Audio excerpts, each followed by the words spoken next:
All right. Hello, everybody. How are you all doing? When salary budgets were declining. He taught at Lane University, Kansas State University, Benedictine College in Atchison, Kansas, and Central Michigan University since 2016. Dr. Bunch grew up in Ann Arbor and received a BA in psychology from the University of Michigan in 1977. He began he began his career as a psychiatric child care worker at Ypsilanti State Hospital and transferred to the Training and Staff Development Department there in 1978. He taught at Lehigh University from 1984 to 1988 while ABD and completed his PhD in 1989. He then taught at Kansas State University until 1997 when he moved to Benedict College as the department chair. And at Benedictine, thank you. He founded he founded the Institute for Professional Ethics and Responsibility and was the lead for the faculty member teaching business ethics and corporate social responsibility. The need to help care for in-laws and his mother motivated a return to Michigan in 2016, where he was delighted to join the faculty at Central Michigan. At CMU, he is taught in both the management and entrepreneurship departments. His wife, Sean, is a nurse practitioner in the Midland and Bay City area. He also served as a part-time consultant with the Mid-Michigan Region SBDC, or Small Business Development Center, from 2018 through the end of 2022. Lastly, his avocations are poetry and traditional music, with Irish, Celtic, contra dance, old time, etc. He plays or is learning to play hammer banjo and various percussion instruments. To quote, "If you cannot play one instrument well, play a lot of them." Ain't that the truth, right? In Kansas City, he was active in the session and jamming community and continues this passion here in Michigan. So that is our facilitator for today. So we get a round of applause. And without further ado, we will go ahead and introduce our lovely panelist. Here, I'll step out the way. But first, I'm going to introduce Bonnie Sprague. Is it Sprague? Sprague. Bonnie Sprague is a member of the Saginaw Chippewa Indian Tribe and general manager for Soaring Eagle Water Park and Hotel. Bonnie Sprague joined Migizi EDC in 2008. She previously worked in gaming since the introduction and approval of Class 2 gaming, bingo in the early 1980s, and during her tenure with the tribe, Bonnie was very instrumental with the ongoing and the opening of Soaring Eagle Casino and Resort in December 1996, the opening of Soaring Eagle Water Park and Hotel in May 2012, and the opening of Soaring Eagle Hideaway RV Park in July 2012. In addition to the opening of these properties, Bonnie played a major role with the guest room renovations at the retreat in 2018 through 2019, and she is currently overseeing the guest room renovation project at Soaring Eagle Water Park and Hotel. Bonnie, along with corporate members of Migizi EDC, are currently working on an expansion project for Soaring Eagle Water Park and Hotel. So without further ado, give it up. Oh yeah, absolutely. Our next panelist, we have Teresa Gerlando. Teresa's over there on the end. Teresa has worked for the Saginaw Chippewa Indian Tribe since 2004. She joined the Migizi corporate team in 2012, overseeing multiple retail businesses in several different industries, including gas and convenience, pharmacy, gift shop, sporting goods, and a marina. Teresa is a graduate from Central Michigan University with a Bachelor of Science degree, as well as a Master's in Business Administration from the DeVos Graduate School at Northwood University. So that's Teresa. All right, next up, we got Frederick Coleman. Frederick Coleman came back to Mid-Michigan from Nashville, Tennessee after a career in the music industry where he served as the National Director of Promotion for a division of Warner Brothers Records and Curb Records. Nice. Having led efforts of 14 chart-topping songs and 2 Country Music Association albums a year, Coleman played roles in launching the careers of Tim McGraw, Blake Shelton, Leanne Rimes, and Rodney Atkins, among others. He holds a Master of Business Administration as well as a Bachelor of Business Administration and Management. He resides in Mount Pleasant with his 3 children and has worked for the tribe since 2014 as the marketing manager for Migizi Economic Development Company. So, Let's give it up. And our final panelist to introduce is Bob Juckness. Juckness, thank you. Bob joined, is it Migizi? Migizi, thank you. Bob joined Migizi in 2016. He previously owned and operated his own business for 25 years and brings with him experience in many different fields such as healthcare, retail, gasoline, convenience stores, car washes, fast food commercial real estate, management companies, and so much more.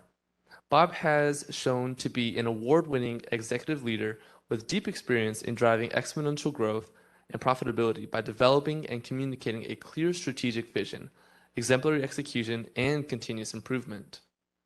Bob received his undergraduate degree from the University of Notre Dame and his MBA from Northwestern University's Kellogg Graduate School of Management in Finance, Marketing, and International Business. And those are our panelists for today. Round of applause. And with that, we'll pass it on to our facilitator.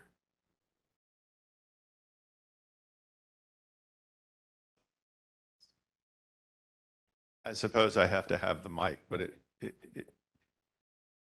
I get this feeling that I should rap something, but I'm not going to, okay? First, welcome everyone. This is just delightful to have you all here today.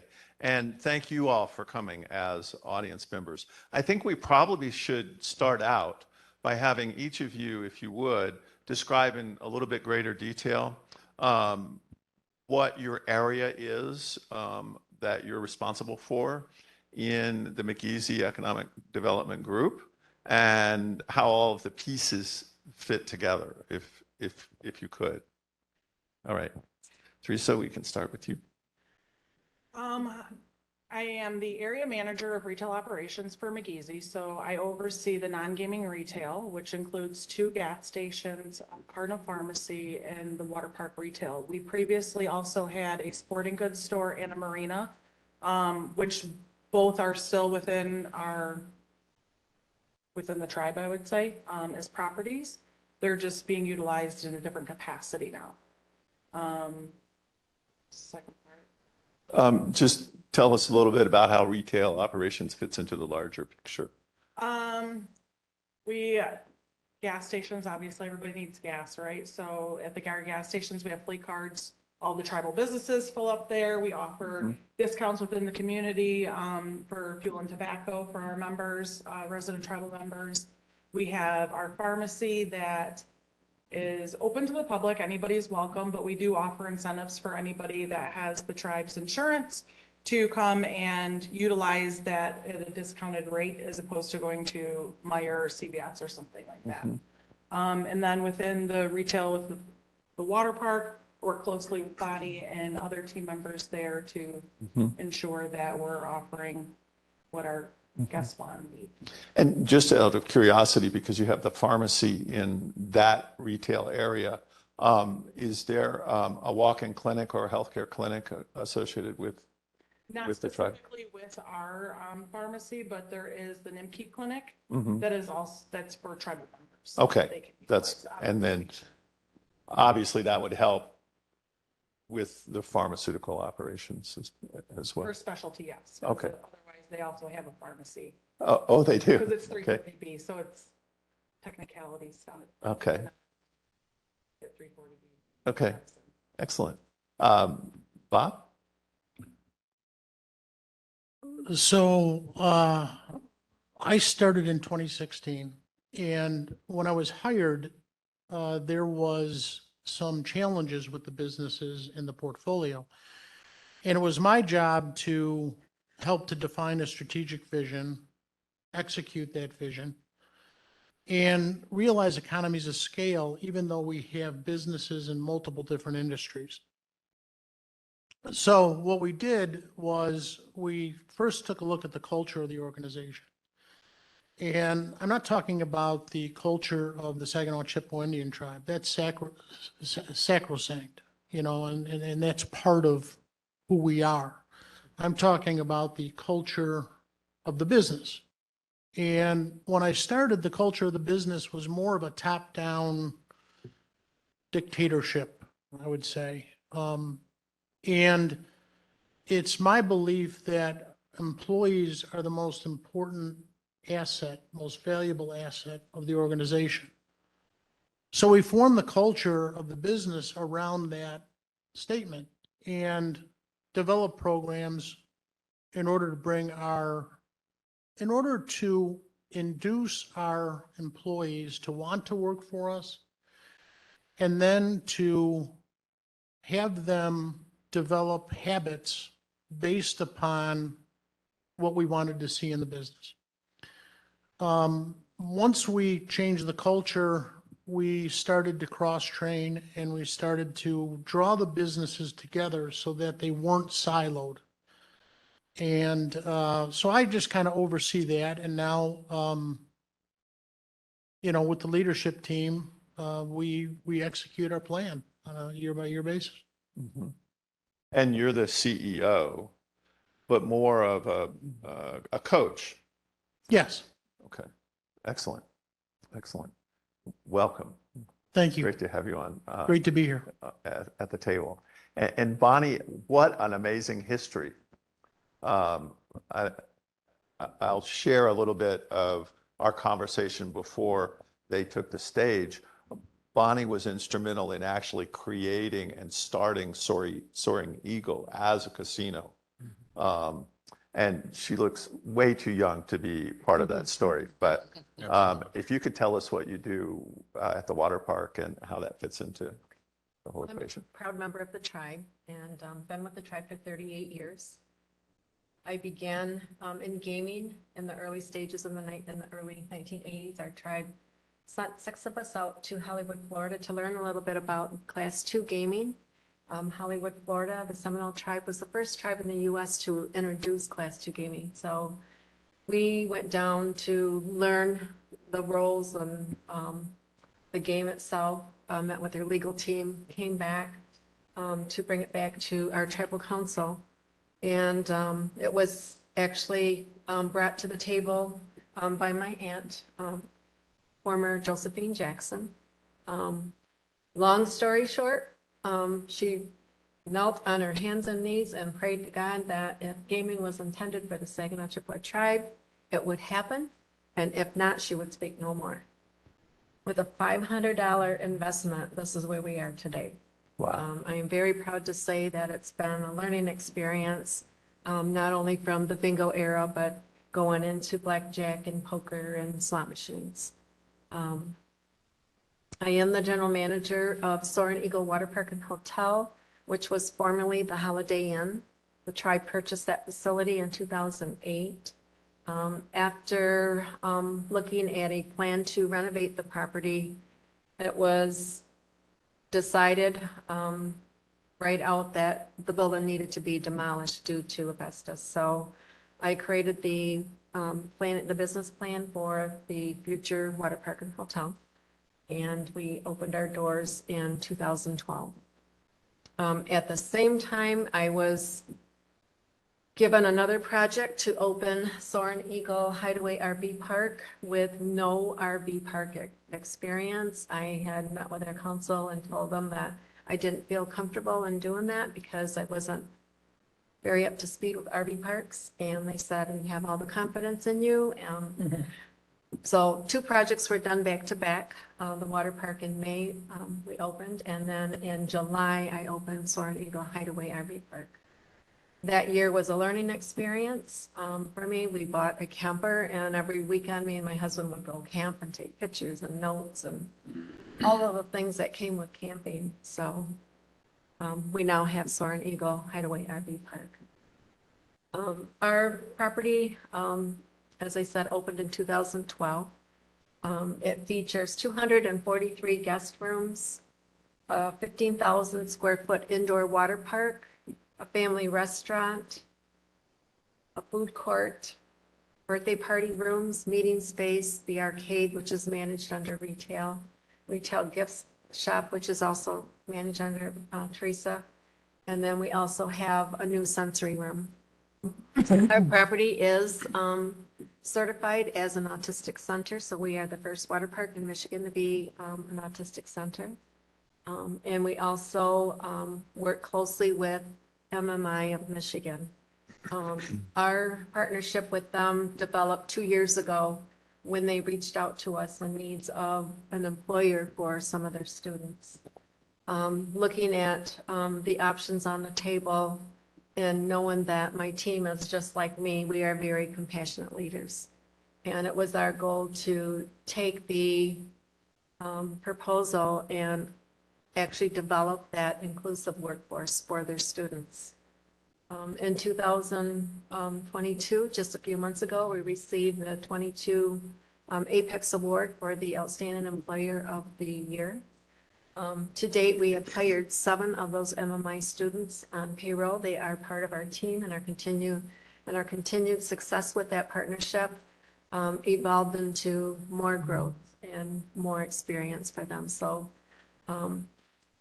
we have a lot of areas of employment opportunities, not only for our membership, but for the local communities. That includes guest services, facilities, pool operations. We have food and beverage industry, retail, sales, and RV park operations and aquatics. Our number one position within the facility is our lifeguarding program, which is certified by the American Red Cross. And the majority of our students are high school students and college students from CMU. Fantastic. Now, have you personally tested out the slide? That's I can tell you, I walked up the slide and I walked down it, but with water, no. my goodness, what an amazing external kind of visualization of how fun the water park is likely to be for kids. And thank you so much. Chris? Fritz. Fritz.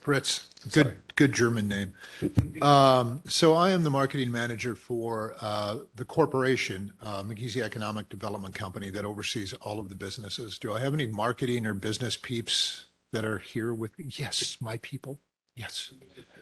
The thing about marketing is it's a very holistic job if you take a look at it. And my department is active in crafting the entire overall image of all of our businesses individually and then of the corporation as a whole.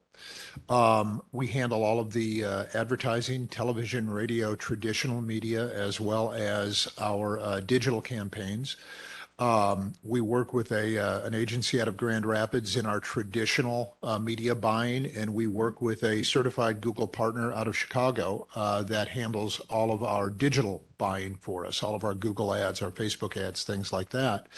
And we are constantly shifting what the image of the businesses need to be based on what the public is doing or the opinions are at the time. Marketing is a very broad word. It's a very broad term. And if anybody's ever studied marketing, the first thing you're going to find the first year in business school is the 4 Ps of marketing. Product, place, price, and promotion, right? If there one of those elements involved, there's a marketing component to it. Product, place, price, and promotion. Well, that's a very broad brush. It goes from operations, it goes to pricing, it goes to working with every single other department in the organization. Bonnie and I meet regularly. Teresa and I are always going back and forth between our offices. Bob and I talk constantly. There are decisions being made constantly in regard to what the organization's needs are. Marketing is just not about the image that you craft in the mind of the guest or the customer before they get to your business, but it's about actually delivering the service that you promise them. And it's about taking care of the guest or the customer once they're on site. From the time that guest or customer approaches your business to the time they exit the business, everything in between is still part of marketing. And we worry about that. Placement of advertising within our businesses, the colors within the businesses, all of those things are a part of marketing. I am very blessed. I'm an old school song and dance man. I'm a music man. I can make you a hit song and I can make a song a hit. So when I came here and I was tasked with handling the marketing for a pharmacy, I don't know much about a pharmacy, man, but now Teresa and Bob have educated me enough that I can speak pharmacy as much as I have to. There are similarities across business units and businesses when you're in the marketing profession. However, those similarities end and they all have their proprietary knowledge that goes with it. And the cool thing about marketing in business is, and the thing that I've appreciated the most about working within this organization, is that it gives you a chance to exercise both the left and the right part of your brain, right? So if you're a creative person, there's an abundance of opportunity for creativity in the marketing area, right? But it's not just about the creativity, because you've got to be able to make the numbers work. You've got to be able to look at it every day. And John and I were talking a little bit before we started about how much of a data-driven science marketing is now. It's not voodoo. It's not gut feel. It used to be, and I still say you have to be able to feel the wind. That's the term I use to know where the market's going to. You've still got to be able to feel which way the wind is blowing. But the data maps and the available data now make things so much more precise and so much more effective that it's a wonderful time to be in marketing. And when you work for an organization like this, where you can work across boundaries and you can work with multiple different businesses. I also didn't know anything about running a marina, right? What do I know about a marina? But I figured it out, and that was kind of fun and that was kind of cool. The same with the golf course that we had. It's provided a great deal of growth even at this stage of my career, and that's really revitalizing and refreshing once you get to a certain point. So, and I have been with the tribe since 2014, and absolutely have loved every second of my time with the tribal organization, and have nothing but positive things to say if you're considering a career path that might take you in the direction of a Native organization. And there are many, not just the Saginaw Chippewa Indian tribe, but across the country. And it's a very rewarding position and place to be in. And I can't recommend that enough. Fantastic. Let me get a better picture of kind of the size of Migizi's operations. Can you tell us how many employees are working for Migizi related operations, and maybe what percentage of those are tribal members, if that's possible? So we've got about 350 employees for Migizi across the different business units. I would guess that about 10 or 15% 15%. are tribal members. Uh-huh. And I just wanted to touch on marketing a little bit, because Fritz has done a great job, because, and for those marketing people out there, he doesn't just market to our customers, he markets internally as well. So he's marketing to our employees, he's marketing to our managers. So why would you do that? Well, again, what we're trying to do is attract and retain people. And so we have to sell ourselves to our employees, right? Mm-hmm. So he's developed all kinds of programs to incentivize our team to exhibit behaviors that we want them to portray. And that's all a marketing function. So the other thing is that the World Water Park Association, which is a worldwide organization, gives awards every year. And Fritz's team has won 14? 17, but who's counting? 17, but who's counting, awards against much larger water parks and facilities around the world over the past several years. So it goes to show you how important the marketing function is. And I think it also goes to show, more importantly, the reach and respect that is out there in regard to the Saginaw Chippewa Indian tribe. The tribe and the water park have a stellar reputation within the water park industry. The water park industry, it's this weird subculture. It's this, you don't know it exists until you walk into a World Water Park Association forum, and there's these water parks from literally all over the world, Dubai, Australia, And they're investing $1 billion in building these water parks, and it's the coolest thing in the world. And the reputation that Soaring Eagle Water Park has within that sphere is exceptional, considering for most of us, we just consider it the water park on the other side of town, right? It's just that water park over there. But yet, in a much larger sense, it's an extremely well-respected organization due to Bonnie's leadership. And I will say this, and Bonnie will defer and say it's her team. But Bonnie has built a reputation within the organization or within the industry that is second to none. And under Bonnie's leadership, and I will say this, hopefully this is wood, in the almost 11 years of operation for that water park, which we put about 200,000 people a year through those doors. Believe it or not, here in Mount Pleasant, it's about 200,000 people a year. There has never been one serious accident at our facility.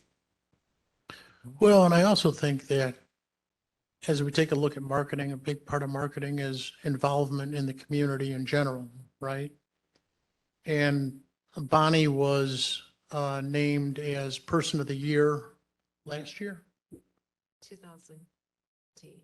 Yeah, 2020 for Mount Pleasant.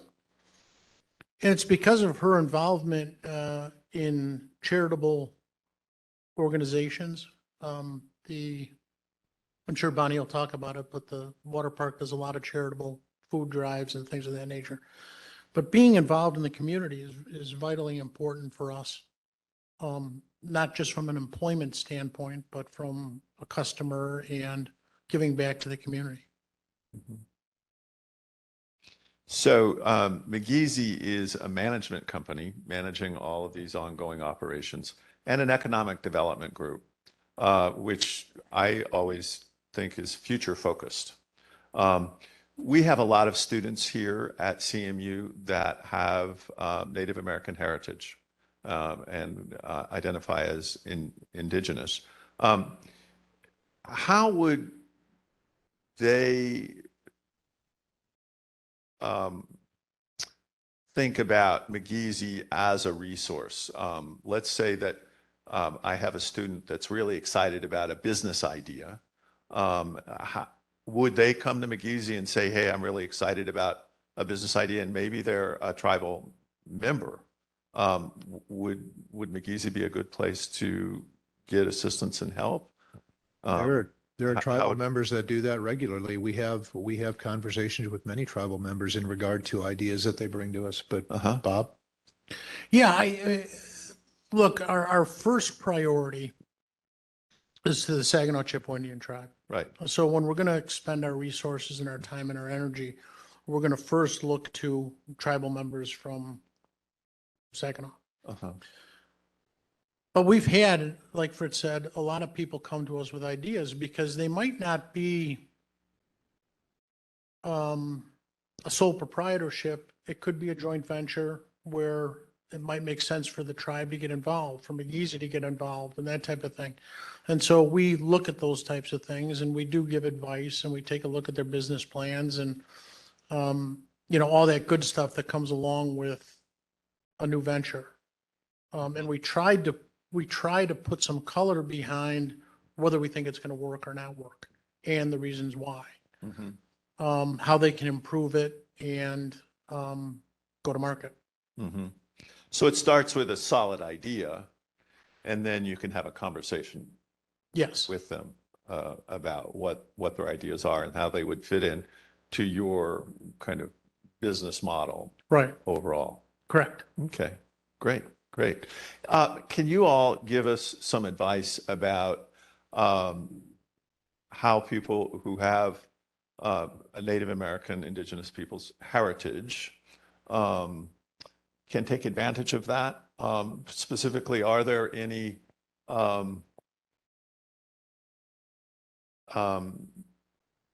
aspects of being a tribal member that you would say are advantageous when starting a business or being in business, and any associated challenges as well?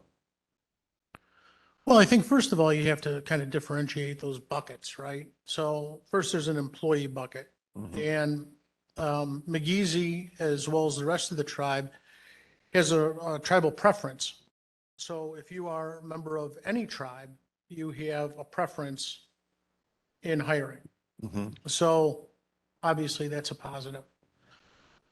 If you're going to start your own business, there are many ways to garner money and resources because you are a tribal member. Um, and there are grants that are available in various places. I mean, there are state grants, there are federal grants, those types of things. You have to get dialed into specifically where to go, depending upon the type of business that you're going to want to open or run or whatever the case might be. But there are all kinds of advantages. It's just a matter of putting your idea together with the right resources. And the due diligence in researching where that funding is at. Right. And just maybe you could talk just a second. So one of the things that Bob has done, and John, we were talking about it, when all of us were brought together as a team, we had this diverse array of businesses in the portfolio with no alignment to them. If you're business and marketing people, you're going to hear the term vertical integration. And that means the businesses work together. You can take competencies from this business and make it work in this business, and you have some competencies that transfer. And we didn't. We were a very, very diverse portfolio, and Bob has streamlined that. And along the way, I'm going to bring up 8A. Part of the transition has been over to truly more of a economic development model.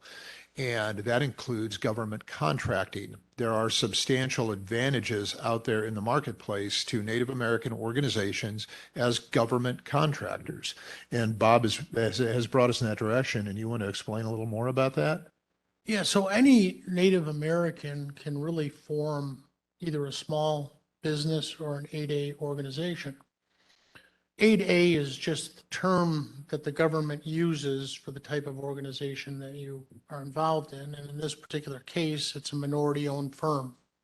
And the government sets out contracts all year long, all the different departments of government, Department of Defense and Commerce and all those things. They have certain set-aside contracts specifically for 8A companies or for small business, minority-owned companies, that you can be 10% higher in your bid and still garner the business. There are other set-asides that they don't even go out to bid. They just award them based upon your list of qualifications and history, right? There are also, one of the things we did is we formed some joint ventures with some very large organizations where we can leverage our 8A status, and also we can leverage their employees and their knowledge so that we can learn different businesses. So for example, we might want to bid on an IT infrastructure contract, and our joint venture partner wouldn't be able to bid on it because it's a set aside for an 8A organization. We bid on it, and then we learn the business by hiring their employees and utilizing them to train tribal members or other members of our organization. Because we certainly wouldn't have 100% tribal members as employees. And so there are different ways for us to grow, and some of these contracts are in the hundreds of millions of dollars. So we're just starting out, and we've got a pipeline of bids that we've proposed, and we're going to start to see some of that business come to fruition this year. That's true economic development.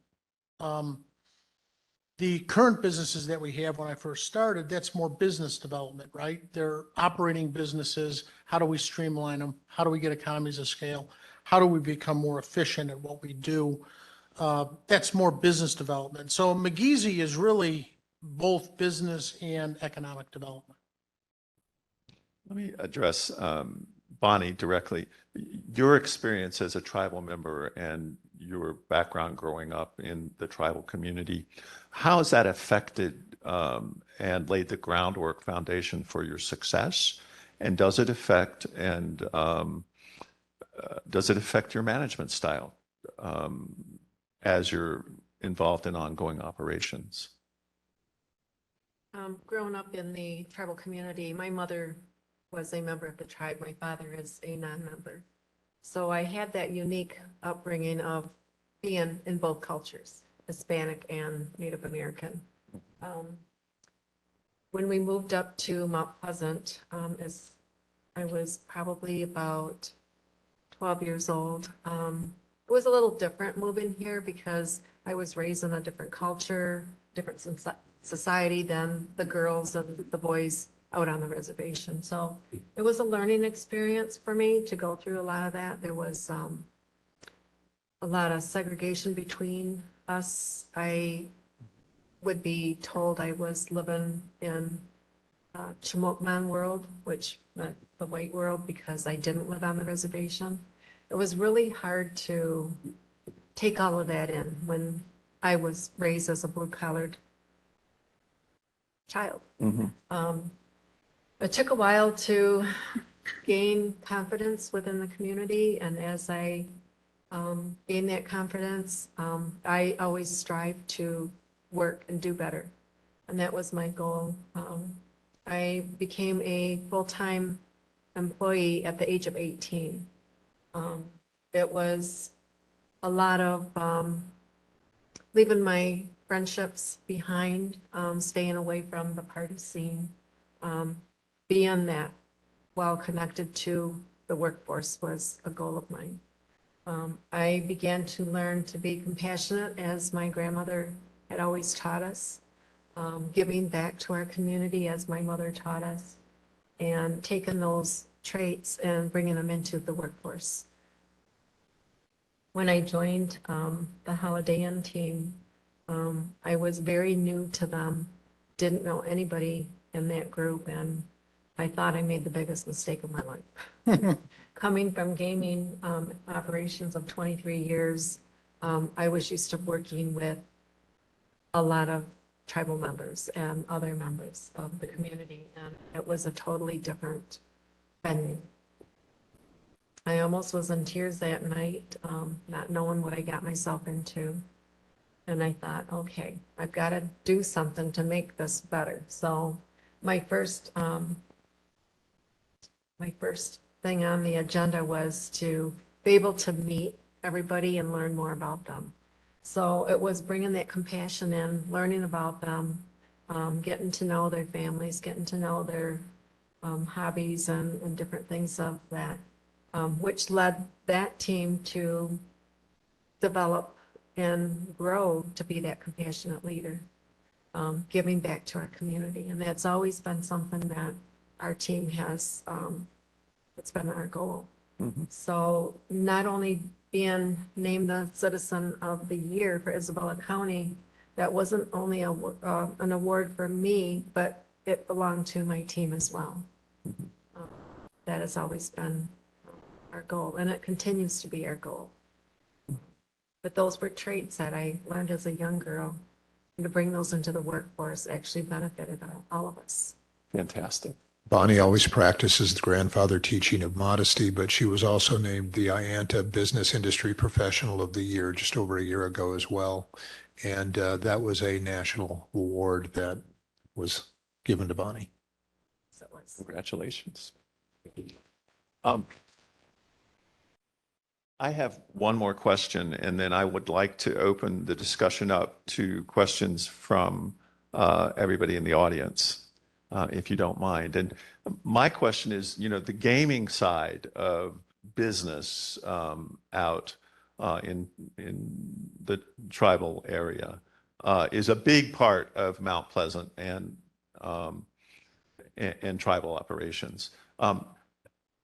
Is that how do you all coordinate so that what you're doing adds up to 1 + 1 = 3? Migizi and the tribal side of businesses, or is that something that I'm making up in my head? Is there? No, I think it's very important for everybody to recognize that no matter where you work in the tribe, you work for the tribe. So we try to maximize each of the businesses independently and then in conjunction with one another. We attend regular meetings with the casino so that we understand what their occupancy rates are, what their business prospects look like, how we can cross market. We take loyalty points at our properties and vice versa. Gas card days where the casino gives away gas cards to gamers and they then shop at our gas station. It's all those types of things that have to be integrated in order for us to make that 1 + 1 = 3. Migizi's whole reason for being was to diversify the tribe away from gaming. Because the tribe wanted to have a backup plan. And so that's why Migizi was formed 15 years ago, was to take some of the profits of the gaming side of things, invest it in other businesses, and eventually replace gaming money. But we work very closely with both casinos. Obviously, the tribe has a casino in Saguenay, and then the casino here in Isabella County, in Mount Pleasant. And then, of course, they've got the bingo hall and the slot palace and, that type of thing. And now online sports betting. And online sports betting now too, yeah. Mhm. Yeah. So, we regularly get Players Club members that stay at our facility.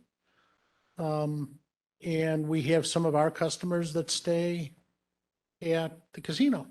The casino just went through a very large renovation of all their rooms, and they relied upon Migizi to take care of their customers when their rooms were closed. So it's those types of things that we have to do. And that's one of the coolest things about working for the tribe, I have to tell you.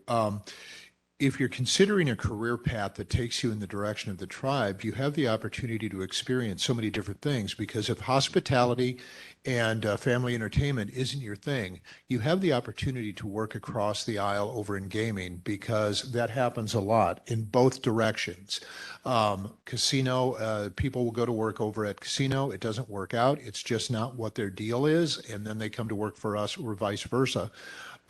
So one of the most interesting parts of the tribe are the different career paths that are available. And again, if you look at the reputation of the gaming portion of the Saginaw Chippewa Indian tribe, recognized on a national level and well respected, there are some really interesting opportunities here in town that a lot of people don't really recognize. And that means I do have to ask a question of you, Teresa. Yes. Where's the gas station, and do you have the best prices in town? We have the best. We have the best service in town and the cleanest store. Yeah. It's at the corner of Broadway and Layton. Oh, okay. So if you go past the casino, Uh-huh. it's down at the second light. Fantastic. And is that on in tribal land? It is. Okay. Yeah. So does that mean you don't have to pay some federal taxes, or is there So you anything that? definitely do. We do have a program for resident tribal members that Mhm. are allowed to take advantage of state taxes that are charged. Okay, fantastic. So they get a discount. And it's the cleanest station in town? Yes. Absolutely. All right, It was remodeled and we finished it in the early 2020. fantastic. So it's brand new inside. Well, I'm going to come check it out. Okay, so now what I'd like to do is turn to the audience. And first, let me ask, how many of you all in the audience have Native American heritage and or are tribal members? Excellent. Because I want to give you all the opportunity first to ask questions of our panel. Do you have anything that would be on your head? And Sophie?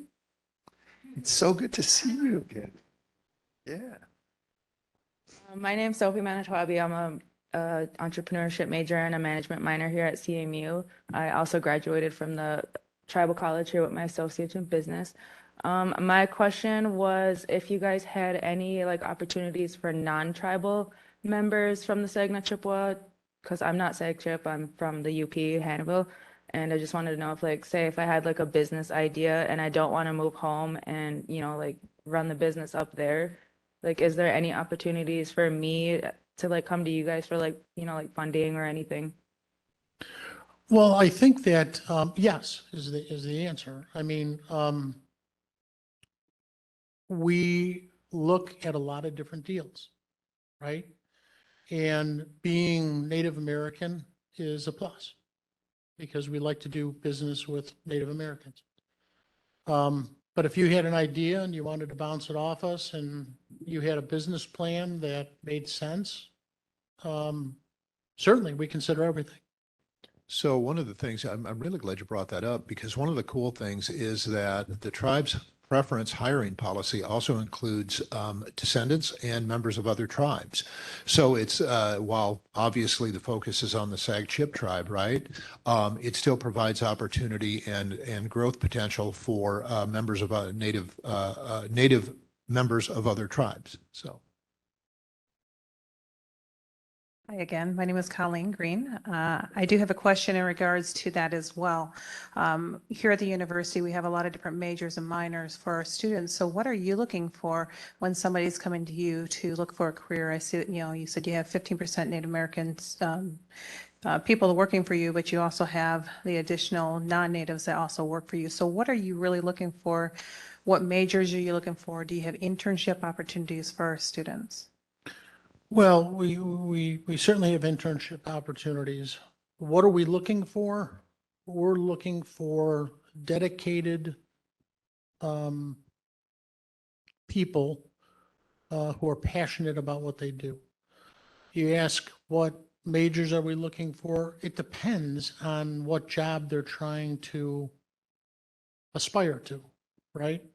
So obviously, if they wanted to work in the marketing department as an intern, we'd want to see somebody with some marketing and potentially sales background or whatever the case might be, general management, you know, if it's accounting in our finance department.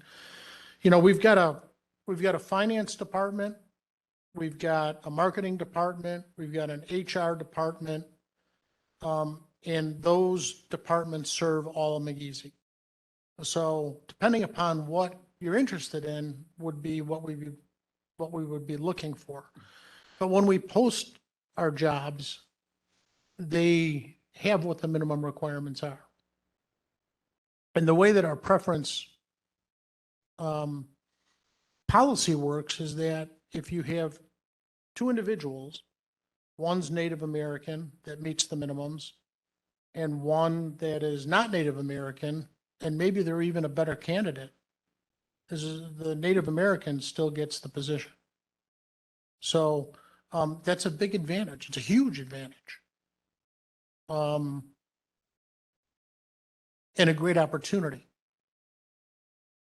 But, they always say, hire for attitude.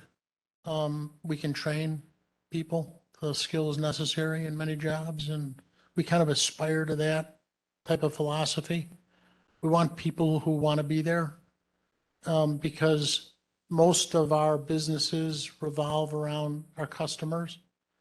And if we take care of our employees, they in turn will take care of the customers if they have the right attitude. So that's what we're looking for. I would say I could speak to that too, because I Yeah. started at A&W on the reservation. It was inside the gas station. It's no longer there. But I started there when I was going to Central here, is got to pay rent, got to pay bills, that kind of thing. And have slowly worked my way up. And I ended up graduating here, if you heard in the beginning, with a bachelor's in science. It doesn't correlate, but I didn't realize that I loved retail and that I loved working in operations and was trained and taught how to do certain things. More so when Bob came on board, he really focused us and got us going in the right direction. But I would say, starting as an employee and thought that I was never going to live in Mount Pleasant, I was just going to go to college here and then almost 20 years later, I'm still here. So I definitely think that there's a lot of growth opportunities in, within the organization as a whole.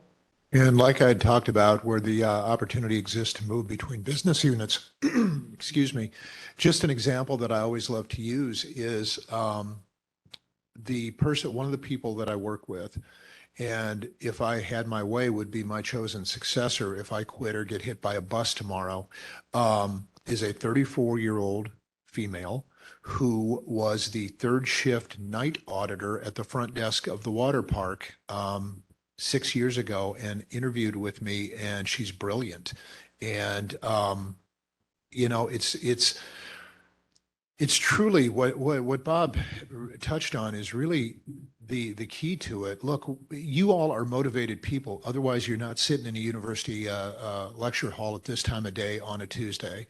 You want more out of life. You're willing to put in more and you're willing to commit. And those things still mean something. And that's what we're looking for. That's what all businesses are looking for. It's not the brightest. It's not always the smartest. It's not the Yaleys. It's not the Harvard people. It's not the biggest degrees. It's the people that want to work and aren't afraid to get your hands dirty. And guess what, folks? You still got to get your hands dirty, no matter if you've got an advanced degree or not.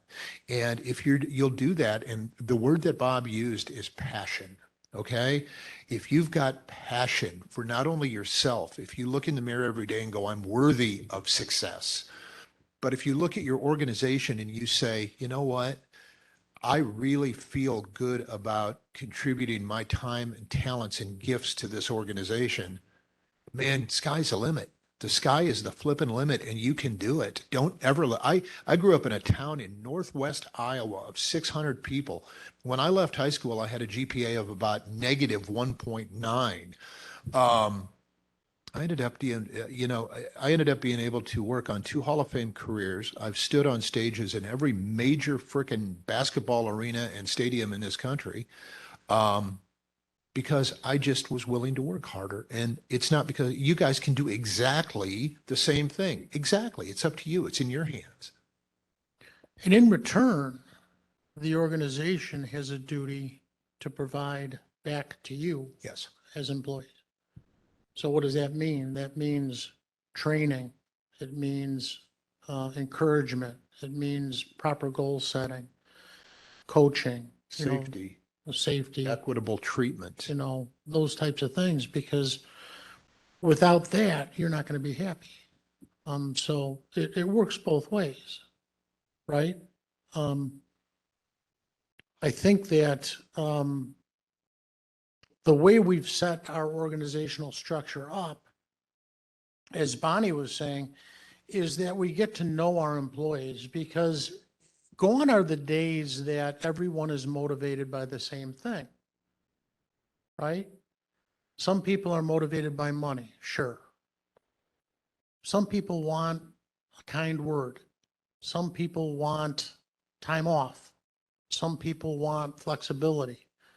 Some people want to work from home, whatever the case might be. And if we don't understand you, then we can't properly motivate you and reward you.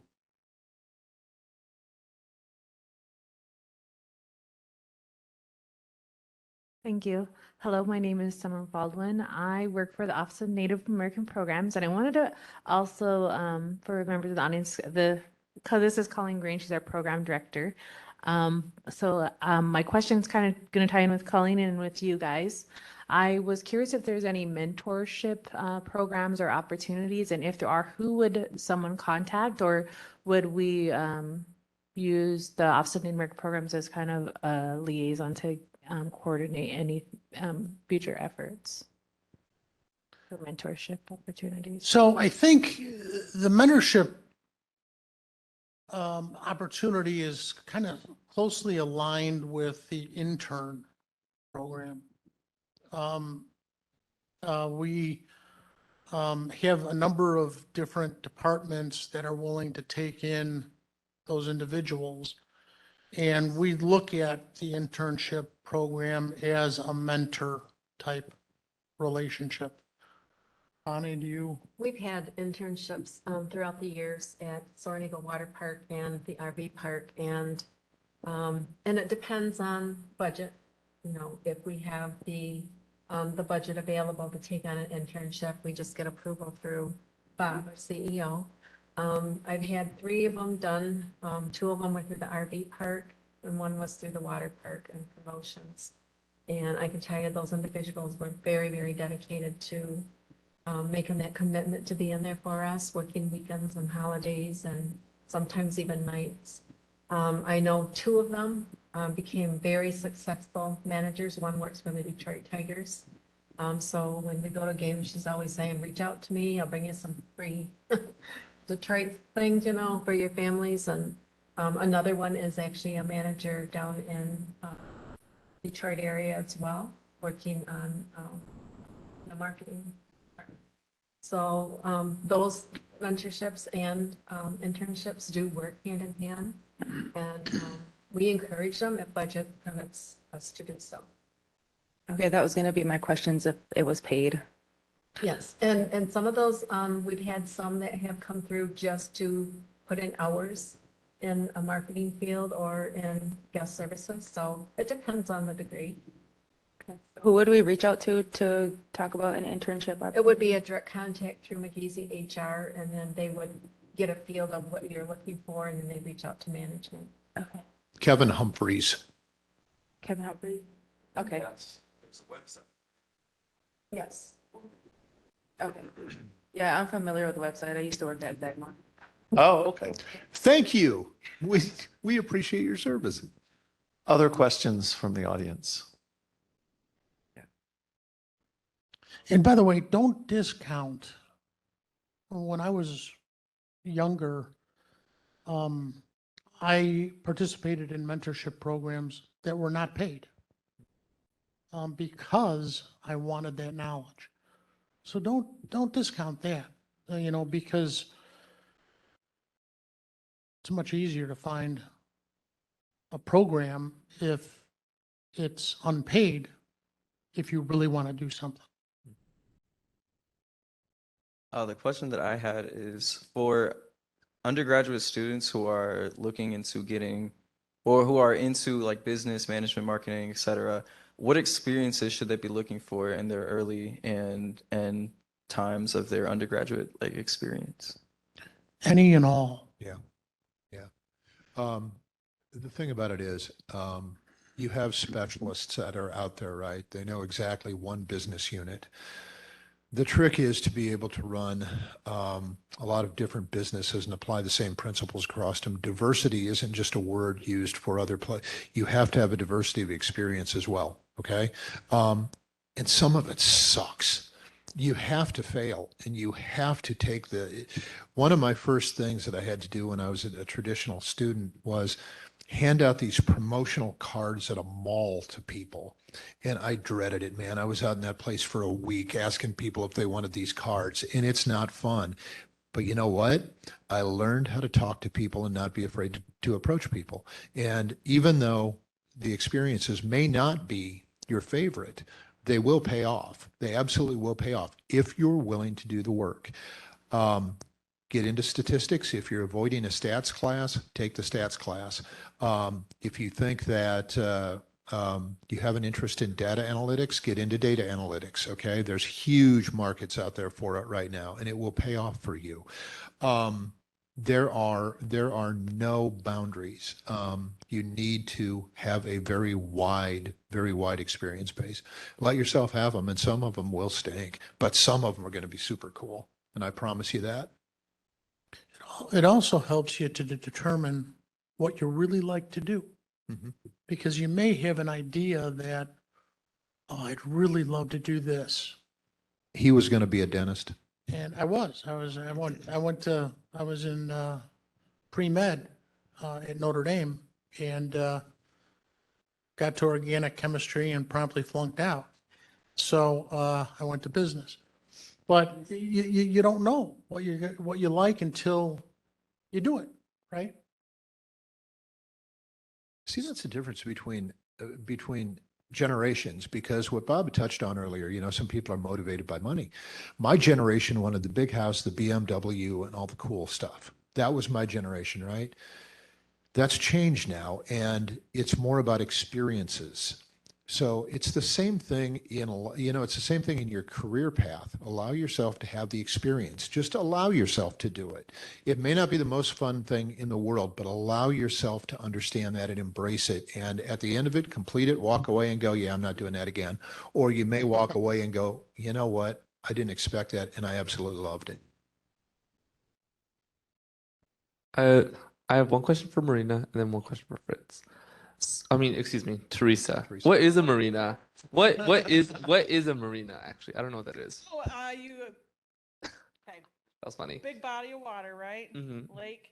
And then we had a channel that you could come into, and then there's docks where you can dock your boat, Oh. fuel your boat. Drop It's a big watery place where you store boats. Okay, cool. I have also Teresa, excuse me. I have a friend named Marina, so I was like, oh wait, what is a marina? So awesome. And then so for Fritz, I graduated from CMU in 2021 with a bachelor's of applied arts in Spanish and broadcast and cinematic arts. Congratulations. Thank you. With a focus in audio engineering and music production. I guess what advice would you have for someone who is trying to get into, I don't know, the music industry or something of that sort? Yes. Don't let anybody tell you you can't do it. Don't let anybody step on your dream, and never, ever give up. Ever. So I ran, and I'm sorry to get into this. These questions come up occasionally. So my first job was as a regional director of promotion for Curb Records in Nashville. Had just relocated from Los Angeles, right? And I was working for a man named Mike Curb. He was the principal and the namesake of the label. And Mike had been in the music business since the basically early 60s as both a performer, a producer. And I all of a sudden found myself in the company of some really cool people from the 60s that were like instrumental in the birth of rock and roll. And it was very interesting. But Mike had one philosophy. He was a walking contradiction. He was an incredibly successful music person working in the entertainment industry who was a dyed-in-the-wool Republican. He was a walking contradiction.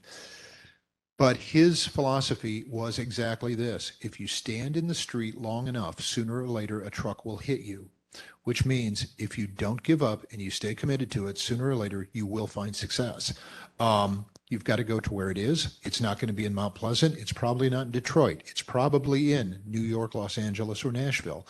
My background is Nashville. I lived there for a long time, and I think it is the most amazing city in the world. I love Nashville more than I can tell you.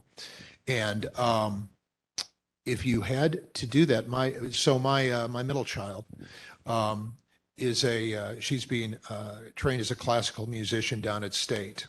And she's had the same conversation with me, right? So I'm talking to you as much as a dad as I am anything else. Just don't give up. Don't ever give up, and don't let anybody tell you you can't do it, man, because you can. I promise you, you can do it. It's just a matter of how bad do you want it. And let me tell you something, Bonnie, Bob, Teresa, and I can all tell you this. When your friends are at parties, you're at work. When everybody's chilling on the weekend, you're at work. So it's amazing what happens when you're willing to do 12 or 16-hour days, 7 days a week, and not ever back down. And that's the thing. Never. And like I said, the thing I love about sitting here is that I know that I'm sitting in the midst of people who are motivated for their own betterment. And don't ever let anybody tell you you can't, and never give up. And you're going to cry, and crying's okay. And you're going to get frustrated, and you're going to throw things, and that's okay. And everything is okay except quitting. So never quit. So the sophisticated term for that in the entrepreneurship literature is grit. Yeah. Grit, just sticking with it. And it's fascinating. Studies have shown that perseverance and just sticking with it is the leading indicator of success. Anybody know who Malcolm Gladwell is? Malcolm Gladwell, sociologist who's written a bunch of books, and they're awesome. And I think it was either The Tipping Point or one of his books. He talks about the amount of hours needed to master something, and it's the 10,000 hour rule. The Beatles, Bill Gates, over and over again, it comes back to if you practice something or are committed to something over and over again for 10,000 hours, you become a master of it. Put in the 10,000, man. It's not fun. It takes time. There's no quick avenue to it. There's no cutting corners. But if you're committed, you'll be fine. You'll be fine. We're running to the end of our time frame. And are there any other questions from the audience? Yeah. Yeah.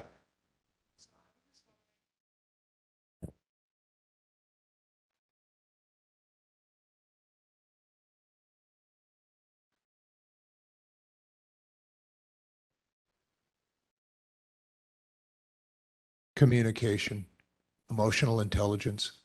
Those are the key words. Okay. Communication at the top of the list. Know how to communicate, know how to listen. And there are classes out there on that. Interpersonal relationships. Those are as important, or those are more important than being able to master the numbers. Knowing how to relate to people. I have a tendency to I can sometimes be very rash in my responses, and I don't take into consideration how the other person might feel. I'm working on that. Even at my age, I've got to work on it, and I want to get better at it. Cool thing about being where you are right now, and you can master it by the time you're 20, and it'll be second nature to you. Education gives you a way of thinking, one way of thinking. And it provides you with some tools that you're going to be able to utilize down the road. But it's not a substitute for experience. Experience is where you really learn what you've been taught And the things you haven't been taught. and the things you haven't been taught. Yeah. So let's finish with the last words from Teresa and Bonnie. I took a Native American Studies course here in undergrad, and I think that it very much helped me. I didn't know that I was going to be working for the tribe, but it helped me understand the culture and things that are okay and not okay within the workforce, because that can be a bit of a learning curve for people, I feel like. Some of it, is not necessarily talked about, but just understanding the culture and history of where the tribe came from to where they are now. I look at that every day when I make the decisions. Is this good for the next 7 generations? Is this good, like long-term goals, things like that? So you're specifically working in, like on a reservation or something, I would definitely say do some homework on where you're going. What was your grade? A plus. Of course. I think the key is communication. When the tribe had their tribal college out there in the late 70s, it was Bay Mills Community College that came out to the reservation, and us as a group of kids actually took those courses. And then later, when the tribe got accredited for their college, we continued on through there. But it was always a close-knit team. And then I moved on to Mid-Michigan Community College, which was a scare because nobody moved with me. So communication is the key. And I think, just being able to communicate amongst other diverse groups was very helpful. And it also helps you in the business aspect to communicate on different levels of management. Thank you. What a great last thought to close on. Thank you so much. Have everybody, let's give them a big round of applause for coming. And hopefully you will become very well-known figures on campus. We'd love to continue to develop this relationship. We would too. Okay, good. Thanks.